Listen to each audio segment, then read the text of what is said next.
Superhero movies are, without a doubt, the most popular thing in Hollywood today, and that's not something that's happened overnight.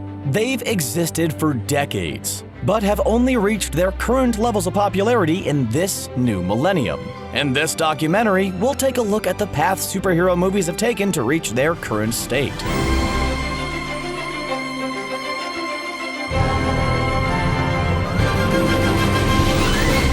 Superhero movies have been around for a long time. A lot longer than you might think. So the basis for today's unprecedented success has long been in place too. What defines a superhero might have changed over the years, but in some people's eyes, the first Hollywood superhero movie was 1920's The Mark of Zorro. The silent movie, which was based in the 1919 serialized novel The Curse of Capistrano, starred American actor Douglas Fairbanks as the masked, swashbuckling vigilante. It was followed by the likes of the 1925 sequel Don Q, Son of Zorro, 1936's The Bold Caballero, which was the first non-silent superhero movie, and a 1940 remake of The Mark of Zorro, which would set a precedent for the multitude of sequels, remakes, and reboots we've seen in the world of superhero cinema in modern time. In those days, before the superpowered characters we now know as superheroes were commonplace in fiction, Zorro was viewed in similar fashion to how we look at Superman, Spider-Man, Iron Man, and Thor today. And given that his movies were grossing in the millions, even back then, it was something of a foreshadowing of what we see on a regular basis in Hollywood today. It wasn't actually that long after Zorro first hit the big screen that Marvel and DC realized there was a market for superheroes in Hollywood.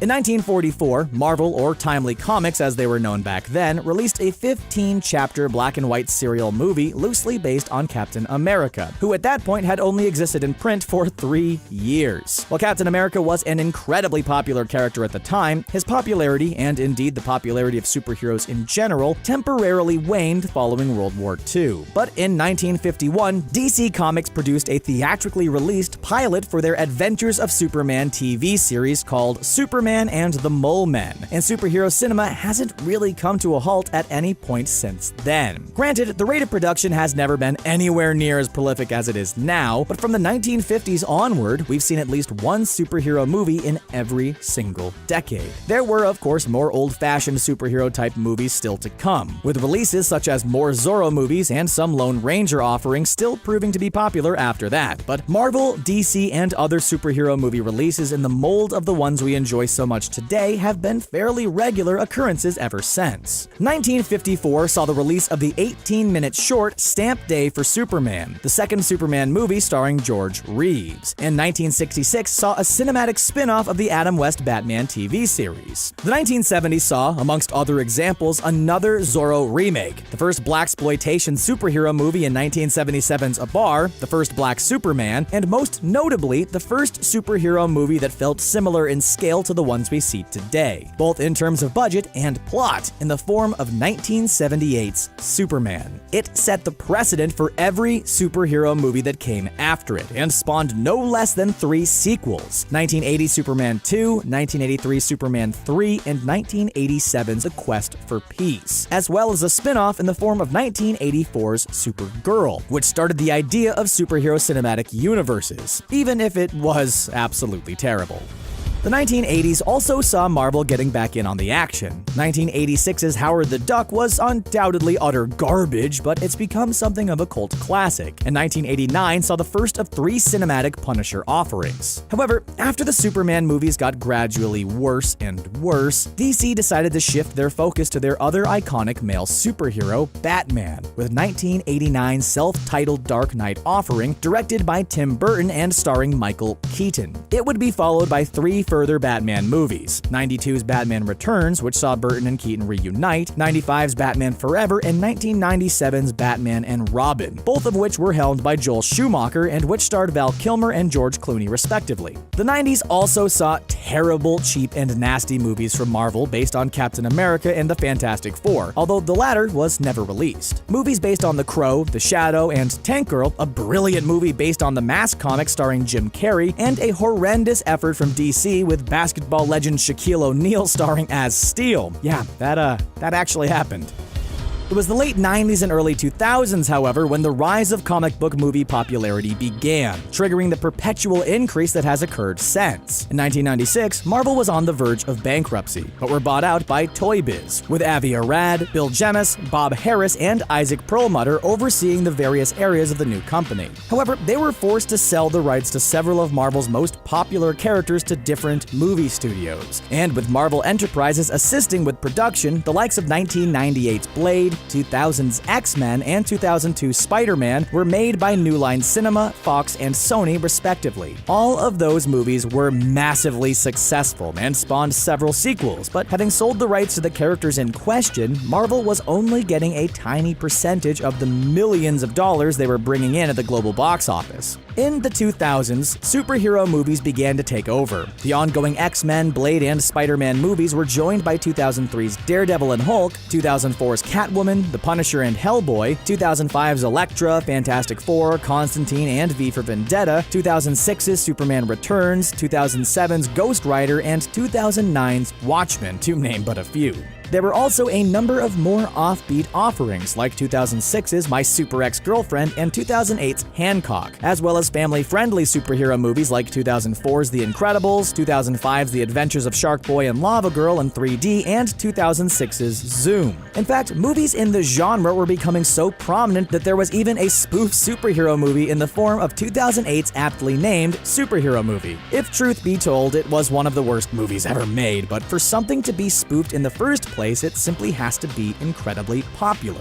By far most prominently in that decade, however, were the first movies in both Christopher Nolan's Dark Knight trilogy and, of course, Marvel Studios' formation of the Marvel Cinematic Universe. 2005's Batman Begins and 2008's The Dark Knight proved that superhero movies could be fantastic movies, period. They were both outstanding, gripping dramas, and of course, Heath Ledger posthumously won the Academy Award for Best Supporting Actor for his role as the Joker in the latter, which showed that critics were really starting to take the genre seriously. 2008's Iron Man kicked off the new Marvel Studios venture with great success, so much so that it offset the underwhelming Incredible Hulk movie that same year, and still resulted in the MCU becoming the franchise it is today. Disney purchased Marvel Studios at the end of 2009 and turned it into a subsidiary of the media giant, ensuring great things were coming for the company. The 2010s were when things really started to get absolutely crazy on the superhero movie front, however. Of course, there have been duds like 2010's Jonah Hex and 2011's Green Lantern, and new Spider-Man and Fantastic Four franchises have come and gone without really having much of an impact. But the Dark Knight trilogy came to an epic climax with The Dark Knight Rises. The MCU roared on under Disney's ownership to the point that Marvel Studios are now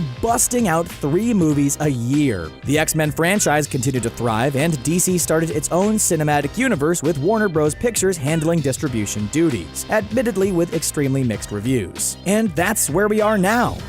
Basking in the aftermath of the epic Avengers Infinity War, still singing the praises of a plethora of extremely varied movies like Deadpool, Logan, Wonder Woman, Thor Ragnarok, and Black Panther, snarling in frustration at Batman v Superman, Dawn of Justice, and Justice League, and eagerly awaiting the likes of Aquaman, Shazam, Captain Marvel, the 4th Avengers movie, Dark Phoenix, Spider-Man Far From Home, and The New Mutants. As things stand, the 2 highest grossing movies of this year are Avengers Infinity War and Black Panther, which have collectively grossed almost $3.5 billion worldwide. The top 10 of 2018 also include The Incredibles 2, Deadpool 2, and Ant-Man and the Wasp, and previous years have painted a similar picture. In 2017, Spider-Man Homecoming, Guardians of the Galaxy Volume 2, Thor Ragnarok, and Wonder Woman were all in the top 10 highest grossing movies of the year. 2016's list was topped by Captain America Civil War, with Batman v Superman, Deadpool, and Suicide Squad all making the top 10. Avengers Age of Ultron made 2015's top 10. Guardians of the Galaxy, X-Men Days of Future Past, Captain America, The Winter Soldier, and The Amazing Spider-Man 2 made 2014's. Iron Man 3, Man of Steel, and Thor the Dark World made 2013's, and 2012's list was topped by The Avengers and joined by The Dark Knight Rises and The Amazing Spider-Man in the top 10. You get the drift on that front anyway.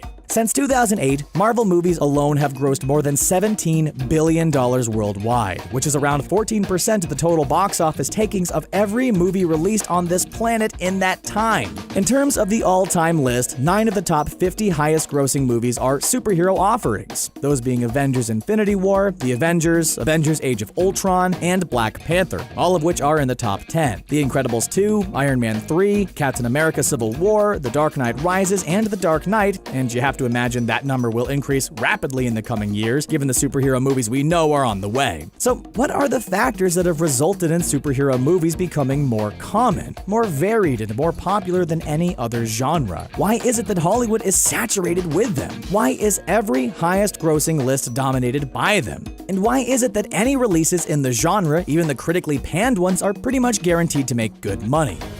The first factor is simple. Superheroes are who we want to be. Therefore, the movies in which they star are a form of escapism that allow us to imagine what it might be like to possess amazing abilities and save the world. There's also the fact that the existing material to take inspiration from is like nothing else in the movie world. Between Marvel, DC, Dark Horse, and the various other comic book companies out there are hundreds of years of comic books to draw inspiration from. The back catalog is almost limitless, so there's hardly any chance of Hollywood ever running out of ideas when it comes to superhero movie plots. Of course, the advancements in technology and, in particular, CGI make bringing superheroes to life much easier and far more spectacular. As cool as Superman was all those years ago, and as much as we still love it, the special effects are quite laughable these days. The fact Hollywood can now bring any characters to life and make any effects look realistic means audiences can get far more easily immersed in superhero movies than ever before. There's also the fact that the success of the genre has resulted in hundreds of huge stars appearing in superhero movies. Oscar winners like Gary Oldman, Jeff Bridges, Jamie Foxx, Jeremy Irons, William Hurt, Emma Stone, Brie Larson, Cate Blanchett, Jennifer Lawrence, Natalie Portman, Gwyneth Paltrow, Sam Rockwell, J.K. Simmons, Jared Leto, Christian Bale, Chris Cooper, Benicio del Toro, Michael Caine, Viola Davis, Lupita Nyong'o, Anne Hathaway, Tilda Swinton, and Marisa Tomei bring not only amazing star power, but incredible talent to the genre, both of which are bound to make people want to watch. Gone are the days when Shaquille O'Neal would find himself playing an iconic superhero.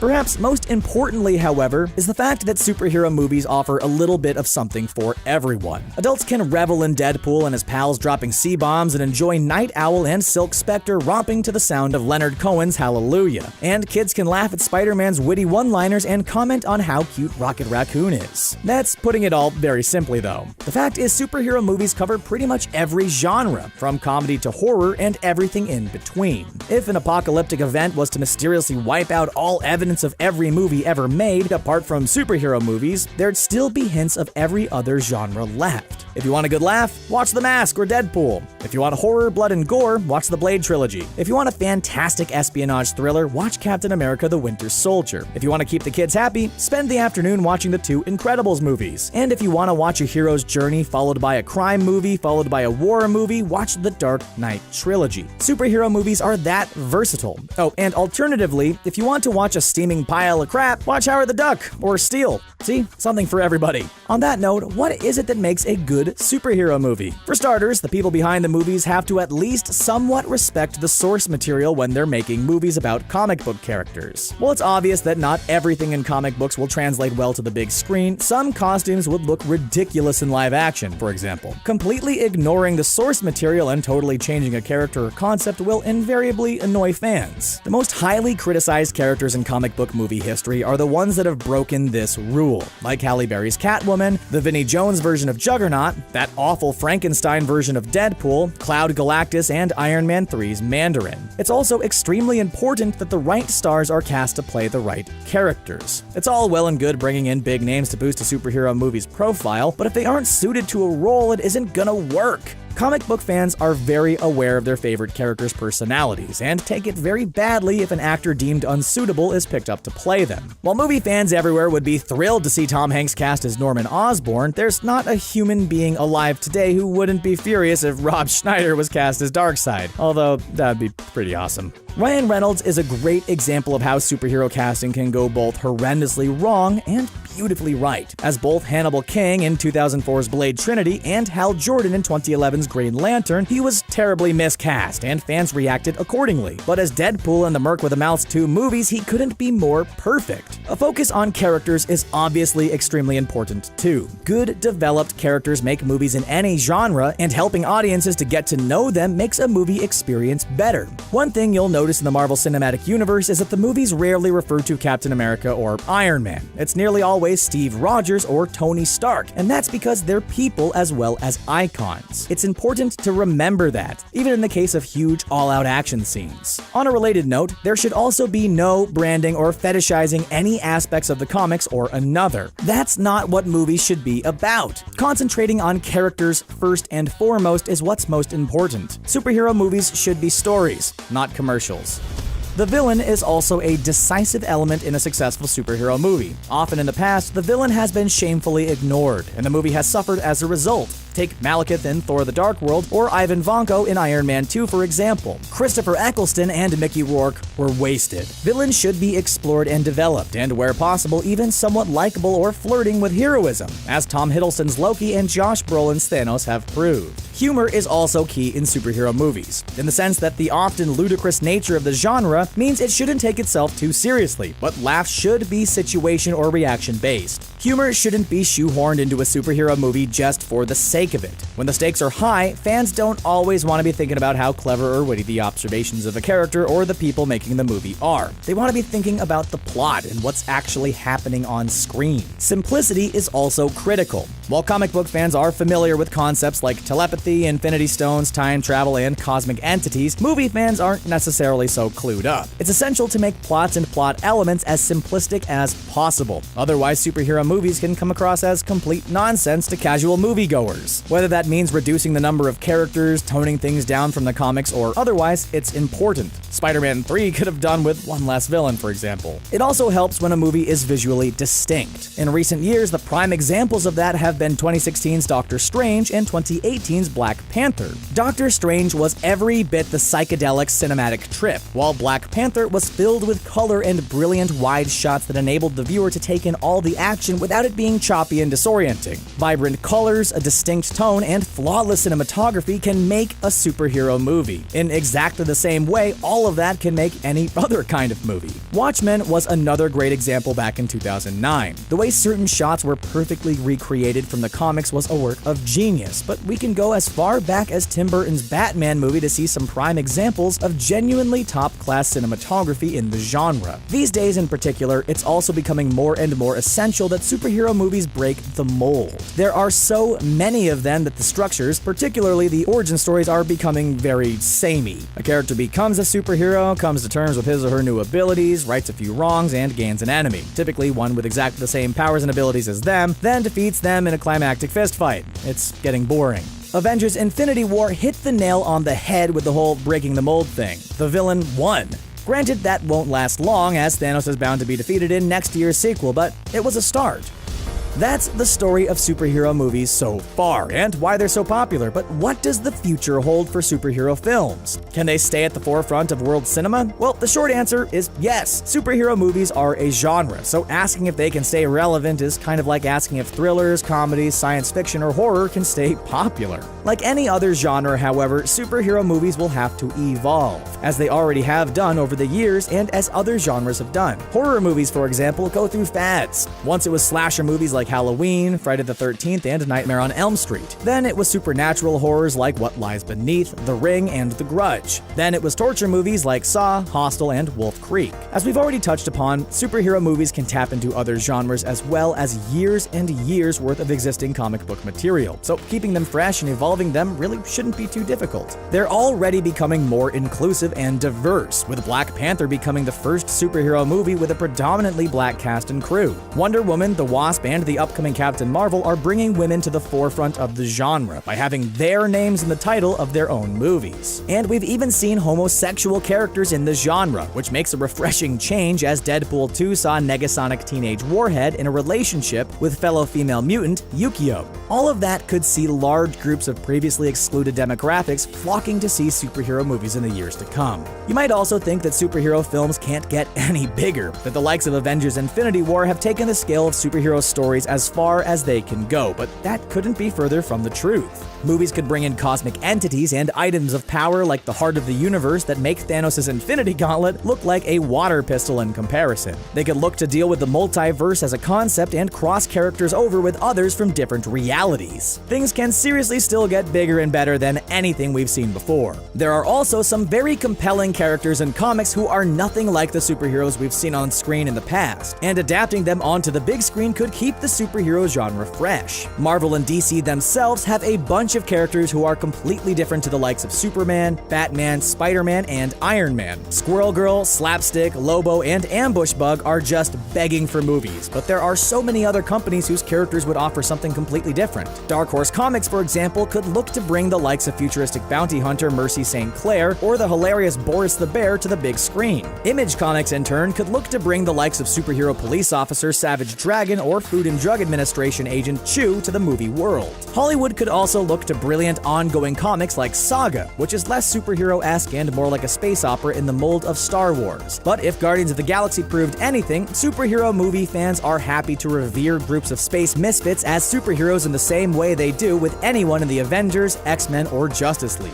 Essentially, it's easy to see why superhero movies are so popular, but it's also extremely evident that there's more to come. They probably haven't even peaked yet, and that's an incredibly exciting thing to be able to say, especially if you're a fan of the genre, as so many people are these days. Why do you think superhero movies are so popular? What's your favorite? Did you enjoy this documentary? Let us know your thoughts in the comments section below. And don't forget to like, share, and subscribe to CBR for more great videos like this one. See you later, bub!